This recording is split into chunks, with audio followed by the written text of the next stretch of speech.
ఆకాశవాణి ప్రాంతీయ వార్తలు చదువుతున్నది సుగుణ. ముఖ్యాంశాలు: భారీ వర్షాలు, వరదలతో ఆంధ్రప్రదేశ్లో ప్రస్తుతం నెలకొన్న వరద పరిస్థితిని కేంద్ర ప్రభుత్వం నిశితంగా పరిశీలిస్తోందని కేంద్ర హోంశాఖ మంత్రి అమిత్ షా తెలిపారు. వరద ప్రభావిత ప్రాంతాల్లోని ప్రజలను ఆదుకోవడంలో బ్యాంకులు, బీమా సంస్థలు సహకారం అందించాలని ఆంధ్రప్రదేశ్ ముఖ్యమంత్రి నారా చంద్రబాబు నాయుడు సూచించారు. వరద ప్రభావంతో పంట నష్టపోయిన రైతులకు నష్టపరిహారం అందిస్తామని ఆంధ్రప్రదేశ్ రెవెన్యూ శాఖ మంత్రి అనగాని సత్యప్రసాద్ పేర్కొన్నారు. వరదలను ఎదుర్కోవడానికి ప్రభుత్వ యంత్రాంగం సిద్దంగా ఉందని తెలంగాణ రవాణా శాఖ మంత్రి పొన్నం ప్రభాకర్ అన్నారు. ఉభయ తెలుగు రాష్ట్రాల్లో మరో 4 రోజుల పాటు విస్తారంగా వర్షాలు కురుస్తాయని భారత వాతావరణ శాఖ వెల్లడించింది.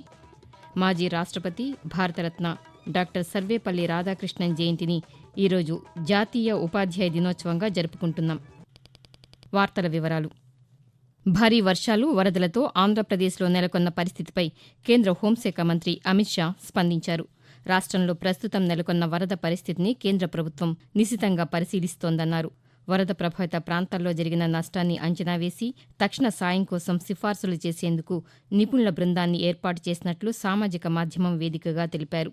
కేంద్ర విపత్తు నిర్వహణ శాఖ అదనపు కార్యదర్శి ఆధ్వర్యంలో నిపుణులతో కూడిన బృందం వరద ప్రభావిత ప్రాంతాలను సందర్శించి వరద నిర్వహణ, రిజర్వాయర్ నిర్వహణ, ఆనకట్టల భద్రత వంటి అంశాలపై సిఫార్సులు చేస్తుందని కేంద్ర హోంశాఖ మంత్రి పేర్కొన్నారు. వరద ప్రభావిత ప్రాంతాల్లోని వినియోగదారులు, ఖాతాదారులను ఆదుకోవడంలో బ్యాంకులు, బీమా సంస్థలు సహకారం అందించాలని ఆంధ్రప్రదేశ్ ముఖ్యమంత్రి నారా చంద్రబాబు నాయుడు సూచించారు. ఎన్టీఆర్ జిల్లా కలెక్టరేట్ కార్యాలయంలో బ్యాంకర్లు, బీమా సంస్థల ప్రతినిధులతో ముఖ్యమంత్రి నిన్న సమావేశమై పలు సూచనలు చేశారు. ఈ సందర్భంగా చంద్రబాబు నాయుడు మాట్లాడుతూ బ్యాంకులు, బీమా సంస్థలు మానవీయ దృక్పథంతో ఆలోచించాలని అన్నారు. బాధితులను ఆదుకునేందుకు కేంద్ర ప్రభుత్వం, రిజర్వ్ బ్యాంక్ ఆఫ్ ఇండియా ఆర్బీఐతో మాట్లాడుతున్నామని చెప్పారు. వరద బాధితుల వివరాలు గుర్తించి బ్యాంకర్లకు ఇస్తామన్నారు.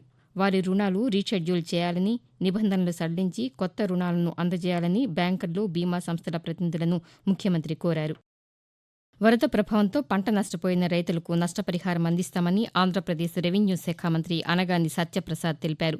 బాపట్ల జిల్లా రేపల్లె మండలంలోని ముంపు గ్రామాల్లో నిన్న విద్యుత్ శాఖ మంత్రి గొట్టిపాటి రవికుమార్తో కలిసి మంత్రి పర్యటించారు. ఈ సందర్భంగా సత్యప్రసాద్ మాట్లాడుతూ బాపట్ల జిల్లాలో పంట నష్టాన్ని అంచనా వేసి ప్రభుత్వానికి నివేదిక అందజేస్తామన్నారు. వరదలతో నష్టపోయిన ప్రతి ఒక్కరికి ప్రభుత్వం అన్ని విధాలా అండగా ఉంటుందని మంత్రి తెలుపుతూ, ముంపు ప్రాంతమైనటువంటి విజయవాడ మొత్తం కూడా ఎక్కడ ఇబ్బంది లేకుండా సహాయక చర్యలు చేయాలని చెప్పేసి అందరూ కూడా మమేకం చేసి పెద్ద ఎత్తున ఆహార పదార్థాలు, అలాగే చిన్నపిల్లలకు కావాల్సిన పాలు గాని, మంచినీళ్లు అయ్యి ఏర్పాటు చేయటం విధంగా ఏదైతే ఇప్పుడు రాబోయే రోజుల్లో వచ్చే విష జ్వరాలు గాని ఇతర ఇబ్బందుల నుంచి కూడా మెడికల్ క్యాంపులు పెట్టి ఎప్పటికప్పుడు అప్రమత్తంగా ఉండి ప్రజలకి ఎలాంటి ఇబ్బంది లేకుండా చేయాలని చెప్పేసి పర్యవేక్షిస్తూ ఉన్నారు. రాబోయే రోజుల్లో ఎప్పుడన్నా కృష్ణమ్మ పర్వాలు వస్తే కూడా ఇబ్బంది పడకుండా ఉండే విధంగా కూడా ప్రణాళికతో ముందుకు వెళ్ళడానికి కూడా పూర్తిగా ప్రభుత్వం చేస్తుందని చెప్పేసి తెలియజేస్తాం. వరదలను ఎదుర్కోవడానికి ప్రభుత్వ యంత్రాంగం సిద్దంగా ఉందని తెలంగాణ రవాణా శాఖ మంత్రి పొన్నం ప్రభాకర్ అన్నారు. నిన్న హైదరాబాద్లో ఆయన మాట్లాడుతూ ప్రభుత్వం ఆస్తి, ప్రాణనష్టం జరగకుండా ఎప్పటికప్పుడు చర్యలు తీసుకుంటోందన్నారు. వర్షాల దృష్ట్యా ప్రజలను అప్రమత్తం చేస్తున్నామని, అన్ని ముందస్తు చర్యలు తీసుకుంటున్నామని తెలిపారు. తెలంగాణకి సాయం చేయాలని కేంద్ర ప్రభుత్వాన్ని కోరామన్నారు. అధికారులు ప్రజలకు అందుబాటులో ఉండాలని, సహాయక కార్యక్రమాల్లో భాగస్వామ్యం కావాలని చెప్పారు. బుడమేరుకు 3 ప్రాంతాల్లో గండ్లు పడడం వల్లే విజయవాడలోని పలు ప్రాంతాలు నీట మునిగాయని ఆంధ్రప్రదేశ్ జలవనరుల శాఖ మంత్రి నిమ్మల రామానాయుడు అన్నారు. నిన్న విజయవాడలో మంత్రి మాట్లాడుతూ గండ్లు పడడంతో సింగ్నగర్, రాజరాజేశ్వరిపేట, ఆంధ్రప్రభ కాలనీ, జక్కంపూడి తదితర ప్రాంతాలు జలమయమయ్యాయని తెలిపారు. గండ్లను పూడ్చి పరిస్థితిని సాధారణ స్థితికి వచ్చేంత వరకు పర్యవేక్షిస్తామని చెప్పారు. ముంపు ప్రాంతాల్లో సహాయక చర్యలు కొనసాగుతున్నాయన్నారు. విపత్తు సమయాల్లో ప్రభుత్వంపై విమర్శలు చేయడం తగదని మంత్రి పేర్కొన్నారు. వరద బాధితులకు ఆంధ్రప్రదేశ్ ప్రభుత్వం నష్టపరిహారం అందించేలా చర్యలు తీసుకోవాలని వైఎస్సార్ కాంగ్రెస్ పార్టీ అధ్యక్షులు వైఎస్ జగన్మోహన్ రెడ్డి కోరారు.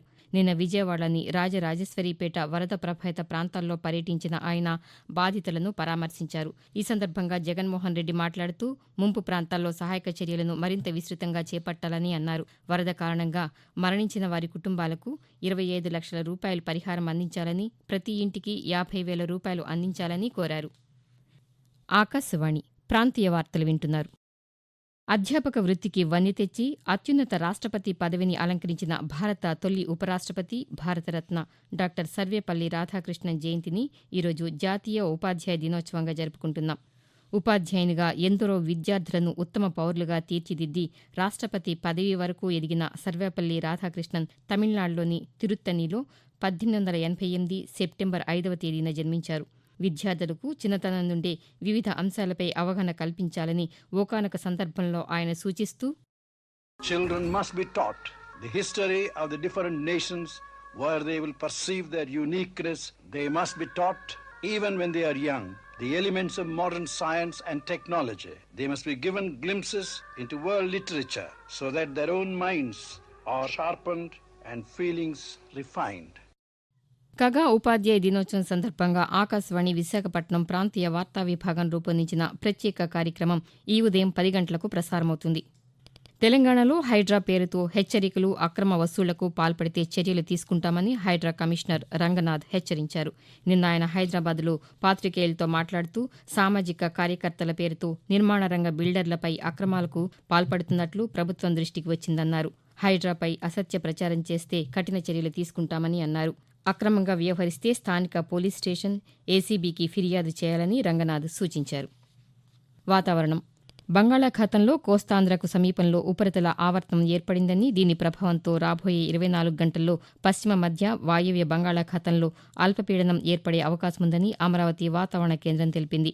మరోవైపు రుతుపవనాల గాలుల ద్రోణి 1500 మీటర్ల ఎత్తున రాజస్థాన్లోని జైసల్మేర్ నుండి మధ్యప్రదేశ్, రామగుండం, కళింగపట్నం మీదుగా బంగాళాఖాతం వరకు వ్యాపించి ఉందని, దీని ప్రభావంతో ఈ రోజు నుంచి రానున్న 4 రోజుల పాటు ఆంధ్రప్రదేశ్ వ్యాప్తంగా విస్తారంగా వర్షాలు కురుస్తాయని వాతావరణ శాఖ తెలిపింది. అల్లూరి సీతారామరాజు, పార్వతీపురం మన్యం, విజయనగరం, విశాఖపట్నం, అనకాపల్లి, తూర్పుగోదావరి, శ్రీకాకుళం, ఏలూరు జిల్లాల్లో భారీ వర్షాలు కురుస్తాయని వెల్లడించింది. మిగిలిన ప్రాంతాల్లో తేలికపాటి నుంచి ఓ మోస్తరు వర్షాలు కురుస్తాయని, తీరం వెంబడి 30 కిలోమీటర్ల నుంచి 40 కిలోమీటర్ల వేగంతో ఈదురుగాలులు వీస్తాయని వాతావరణ కేంద్రం పేర్కొంది. మరోవైపు తెలంగాణలోనూ భారీ నుంచి అతి భారీ వర్షాలు కురిసే అవకాశం ఉందని హైదరాబాద్ వాతావరణ కేంద్రం తెలిపింది. ఉత్తర తెలంగాణ జిల్లాలో 4 రోజుల పాటు భారీగా వర్షం కురిసే సూచనలున్నందున ప్రజలు అప్రమత్తంగా ఉండాలని సూచించింది. లోతట్టు ప్రాంతాల్లో వరదలు వచ్చే అవకాశాలున్నాయని తెలిపింది. తెలంగాణ వ్యాప్తంగా కురుస్తున్న వర్షాలతో పాటు ఎగువ ప్రాంతాల నుంచి వస్తున్న వరద నీటితో భద్రాచలం వద్ద గోదావరి నీటి మట్టం క్రమంగా పెరుగుతోంది. దీంతో అధికారులు మొదటి ప్రమాద హెచ్చరికను జారీ చేశారు. లోతట్టు ప్రాంతాల ప్రజలు అప్రమత్తంగా ఉండాలని జిల్లా కలెక్టర్ జితేష్ పాటిల్ ప్రకటించారు. ప్రజలెవరూ వాగులు, వంకల వద్దకు వెళ్లవద్దని సూచించారు. భద్రాచలం వద్ద గోదావరి కరకట్టపై రాకపోకలు నిలిపివేశారు. తెలుగు రాష్ట్రాల్లో భారీ వర్షాలు, వరదల నేపథ్యంలో పలు రైళ్లు రద్దు కావడంతో 2 రాష్ట్రాల మధ్య రాకపోకలు సాగించే ప్రయాణికులు తీవ్ర ఇబ్బందులు ఎదుర్కొంటున్నారు. ఈ క్రమంలో తెలంగాణ రాష్ట్ర రహదారి రవాణా సంస్థ టీజీఎస్ఆర్టీసీ కీలక నిర్ణయం తీసుకుంది. హైదరాబాద్, విజయవాడ మధ్య రాకపోకలు సాగించే ప్రయాణికులకు టికెట్ ధరలో 10% రాయితీ ఇస్తున్నట్లు ప్రకటించింది. రాజధాని, ఏసీ, సూపర్ లగ్జరీ బస్సులలో ఈ రాయితీ వర్తిస్తుందని తెలిపింది. ముందస్తు రిజర్వేషన్ కోసం tgsrtcbus.in వెబ్సైట్లో టికెట్లు బుక్ చేసుకోవాలని ఆర్టీసీ అధికారులు సూచించారు. విజయవాడ ముప్పును జాతీయ విపత్తుగా ప్రకటించాలని ఆంధ్రప్రదేశ్ పీసీసీ అధ్యక్షులు వైఎస్ షర్మిల కోరారు. నిన్న సింగ్నగర్ ప్రాంతంలో పర్యటించిన ఆమె వరద బాధితులను పరామర్శించారు. ప్రాంతీయ వార్తలు ముగించే ముందు ముఖ్యాంశాలు మరొకసారి. భారీ వర్షాలు, వరదలతో ఆంధ్రప్రదేశ్లో ప్రస్తుతం నెలకొన్న వరద పరిస్థితిని కేంద్ర ప్రభుత్వం నిశితంగా పరిశీలిస్తోందని కేంద్ర హోంశాఖ మంత్రి అమిత్ షా తెలిపారు. వరద ప్రభావిత ప్రాంతాల్లోని ప్రజలను ఆదుకోవడంలో బ్యాంకులు, బీమా సంస్థలు సహకారం అందించాలని ఆంధ్రప్రదేశ్ ముఖ్యమంత్రి నారా చంద్రబాబు నాయుడు సూచించారు. వరద ప్రభావంతో పంట నష్టపోయిన రైతులకు నష్టపరిహారం అందిస్తామని ఆంధ్రప్రదేశ్ రెవెన్యూ శాఖ మంత్రి అనగాని సత్యప్రసాద్ పేర్కొన్నారు. వరదలను ఎదుర్కోవడానికి ప్రభుత్వ యంత్రాంగం సిద్ధంగా ఉందని తెలంగాణ రవాణా శాఖ మంత్రి పొన్నం ప్రభాకర్ అన్నారు. ఉభయ తెలుగు రాష్ట్రాల్లో మరో 4 రోజుల పాటు విస్తారంగా వర్షాలు కురుస్తాయని భారత వాతావరణ శాఖ వెల్లడించింది. మాజీ రాష్ట్రపతి, భారతరత్న డాక్టర్ సర్వేపల్లి రాధాకృష్ణన్ జయంతిని ఈరోజు జాతీయ ఉపాధ్యాయ దినోత్సవంగా జరుపుకుంటున్నాం. ఆకాశవాణి ప్రాంతీయ వార్తలు ఇంతటితో సమాప్తం.